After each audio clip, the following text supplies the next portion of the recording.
Hello, I'm Professor Brian Bushee. Welcome back.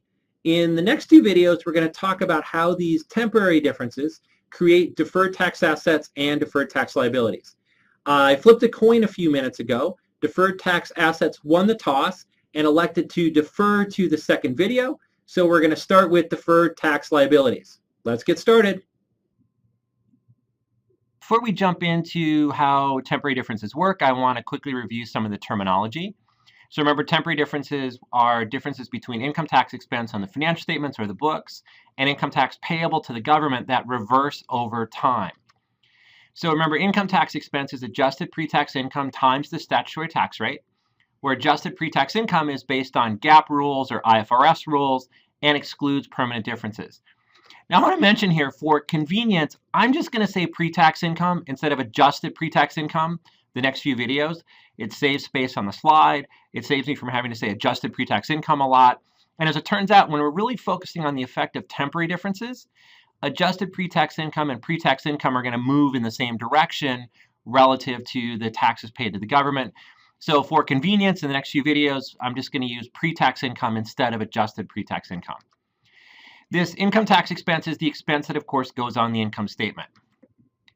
Income tax payable is going to be the taxable income times the statutory rate, where taxable income is what we calculate based on the tax code rule set by the government, and income tax payable will ultimately be the tax that we pay to the government. Now, income tax expense and income tax payable will almost never be the same because of these temporary differences. The temporary differences are going to be stored in the deferred tax assets and liabilities. And throughout these videos, we're going to use a statutory tax rate of 35% in all calculations, unless I give you another rate. And the 35% is the current statutory rate in the US. Are you certain that we should use the statutory rate, my sister? Yes, Ivy. I am here. Julie, welcome. You got here early. Do you want to join the class? Here, take my seat. I have to wash my car and go surfing today. So, Professor, I always tell my sister that she should use the effective tax rate for tax calculations. What do you have to say about that?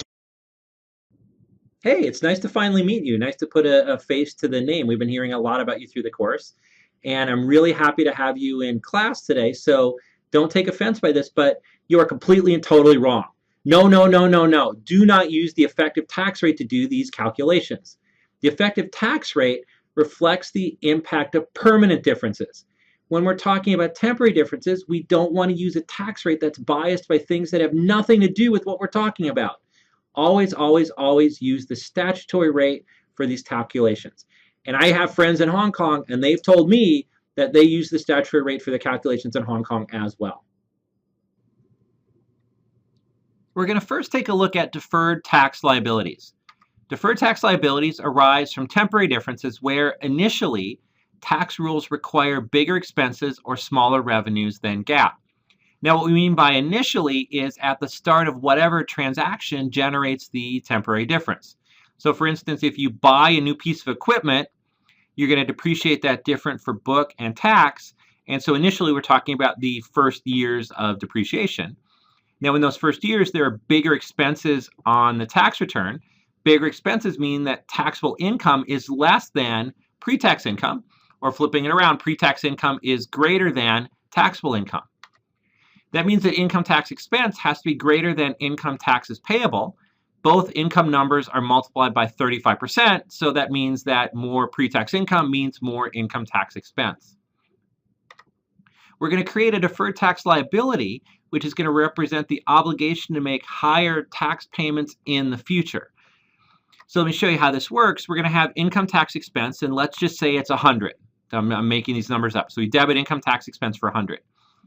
Income tax expense is greater than income taxes payable, so we credit income taxes payable, the liability which shows what we owe the government, for let's say 90. We're going to credit a deferred tax liability, create a deferred tax liability for the difference, 10, which is going to represent that obligation to pay an extra 10 in taxes in the future. So we saved 10 in taxes now, we're going to pay 10 extra in taxes in the future. So in the future, GAAP is going to require bigger expenses or smaller revenues than tax rules, so it's a temporary difference. It reverses. Pre-tax income will now be less than taxable income. Income tax expense will be less than income taxes payable. Less pre-tax income means less income tax expense on the financial statements. And we'll see the journal entry reverse. So we've got debit income tax expense for, say, 90, credit income tax payable for 100.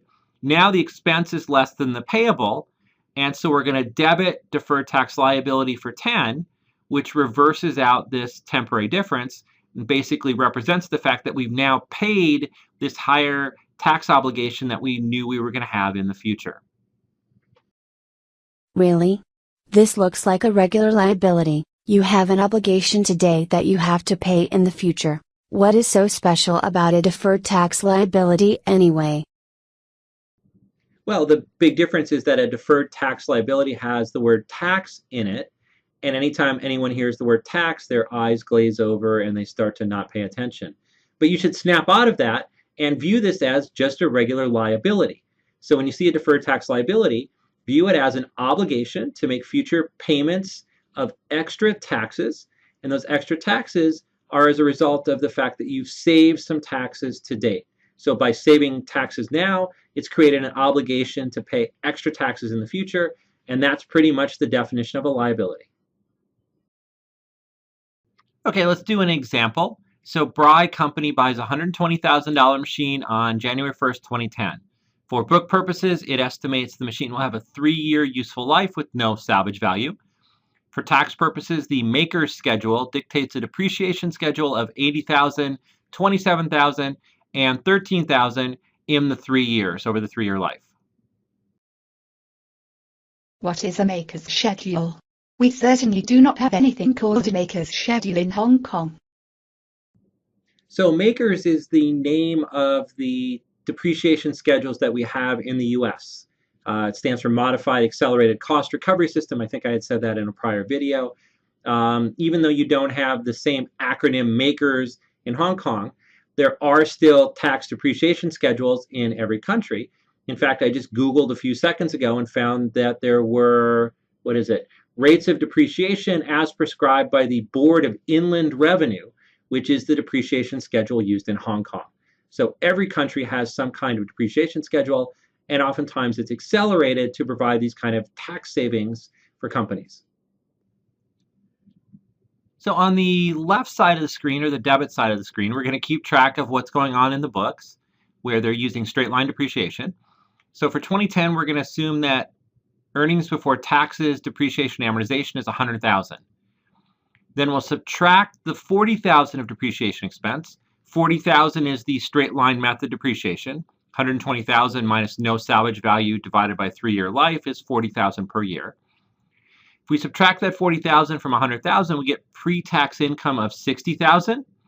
Then we'll take that pre-tax income times 35% to get income tax expense of $21,000. On the right side, or the credit side of the screen, you'll see maker's method. This is what we're using for tax purposes. So we'll assume, again, for the purpose of this example, that our earnings before taxes and depreciation is $100,000. We'll subtract the depreciation expense of $80,000, which is what's dictated by the maker schedule, to get a taxable income of only $20,000. We take that taxable income times 35% to get income tax payable of $7,000. So income tax payable is what we're going to eventually have to pay the government based on the maker's depreciation schedule. So now I'm going to put up the pause sign and have you try to do the journal entry to record income tax expense, income tax payable, and the difference between the two.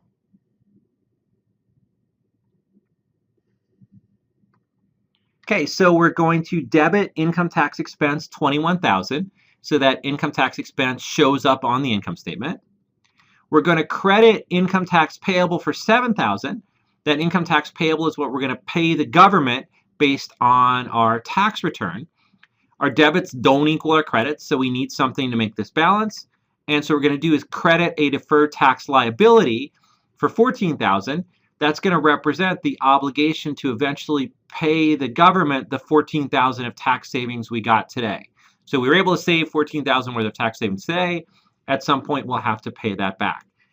And then what I'm going to do throughout the example is keep track of our deferred tax liability T account so we can see how this develops over time. And so now we have a credit entry of $14,000 in that T account. I have a feeling that I have seen this journal entry before. Wait, oh yeah. This looks like the entry last week, the one where we debited interest expense, credited cash, and plugged bonds payable. Really? Are we recycling our journal entries? Yeah, I'm glad you noticed that. Accountants basically have 4 or 5 tricks, and we keep applying those tricks over and over and over again. Like one of them is contra assets. We use that one quite a bit, and you'll see that one again soon. This is another example of our trick where we have to debit an expense based on accrual accounting practices. We credit cash based on how much cash we owe. The two numbers don't equal, and so then we use a liability to basically plug the difference, to store up the difference between the expense and the cash. It's an old trick, and it's one that we'll use again and again and again. Then in 2011, the books are going to look the same for Bry Company. We're going to assume the same 100,000 of earnings before taxes and depreciation. Of course, that might not happen in practice, but it makes it easier to see assuming the same 100,000. Depreciation expense is the same because it's straight line, which gives us the same pre-tax income and the same income tax expense.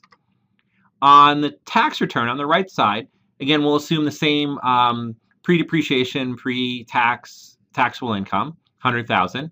Depreciation expense is now only 27,000 because the maker schedule has it drop substantially in year 2, which means our taxable income shoots up to 73,000. That's 100 minus 27. We take 73,000 times 35%, and our income tax payable is 25,550. So why don't you try to do the journal entry for income tax expense and income tax payable?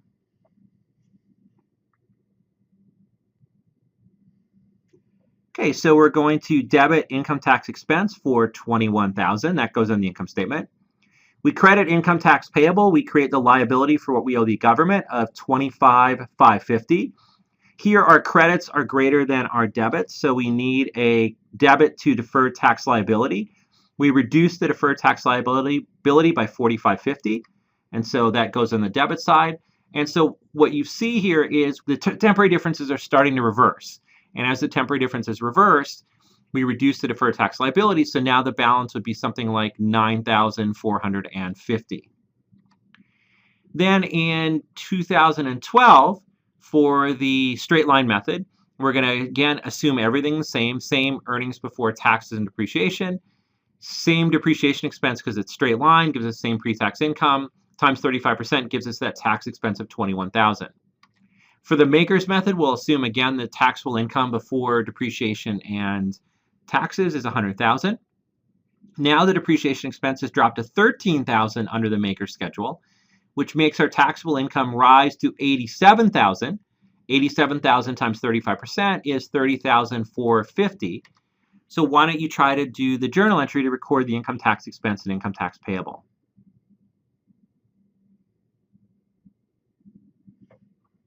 So again, we debit income tax expense for 21,000. That goes on the income statement. We credit income tax payable for the 30,450 that we owe the government. And to make this balance, we need a debit to the deferred tax liability of 9,450, which is the number that zeroes out the deferred tax liability. So by the end of the life of the machine, the temporary difference has fully reversed. We've paid back all the tax savings that we got in the first year, and now there's no more deferred tax liability. Sister, would you take the present value of the deferred tax liability in Hong Kong? It seems that the professor simply added up the future tax payments to get the original DTL. Why yes, we always take the present value of future cash flows when valuing a liability. Did you not learn time value of money in this course? Yes, we did learn time value of money. It just turns out that under US GAAP and under IFRS, used in many countries around the world, including Hong Kong, the rules state that we don't use present value for deferred tax liabilities or deferred tax assets, which we'll see later. The deferred tax liabilities just reflect the nominal dollars, the actual dollars we owe. We don't discount them to present value. Now, we will have to take into account changes in tax rates that might happen in the future, so we're going to see that later on. But just by rule, we don't take into account present value in doing these, and that's just the way that it is. So let's wrap up this example by making one more point. If we add up the depreciation expense and the income tax expense on the books, we had a total of $120,000 of depreciation expense over the 3 years and a total income tax expense of $63,000. Now on the right side, if we add up the depreciation expense and income taxes payable, lo and behold, we get the same totals. So under both tax and books, we recognized $120,000 of depreciation expense over 3 years, and our income tax payable also came out to be $63,000, the same as the income tax expense. This is the classic example of a temporary difference. The timing of the depreciation expense and tax expense is shifted across time, but the totals are the same between the books and taxes. So the difference between tax reporting and financial reporting with temporary differences doesn't mean that you pay more or less tax or have more or less expense. All it's doing is shifting those expenses and those taxes across time.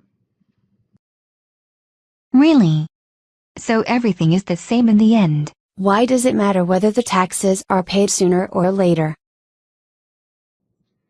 Well, it matters whether we save taxes today or in the future because of the time value of money, which we just said we ignore for deferred tax liabilities, but which we don't ignore in the real world.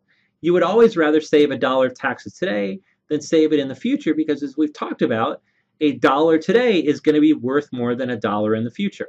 Another way you could think about it is you save taxes today, you can use that money to invest in some kind of investment and basically get a return on that investment, which not only covers the amount of taxes you have to pay in the future, but gives you a little bit extra. So the reason why the US government has accelerated depreciation for equipment is basically to encourage investment. By giving this tax break on the first years of depreciation, it encourages companies to go out and buy new equipment to invest in the economy, and then they can get the benefit of these tax savings, which are worth more today than tax savings would be worth in the future because of the time value of money. So that wraps up our look at deferred tax liabilities, where we're able to save some taxes today. We have to pay more taxes in the future, but that's a good thing because of the time value of money. In the next video, we'll look at deferred tax assets, which is the opposite situation. Not so good because we pay extra taxes today, which gives us some tax savings in the future. See you then. See you next video.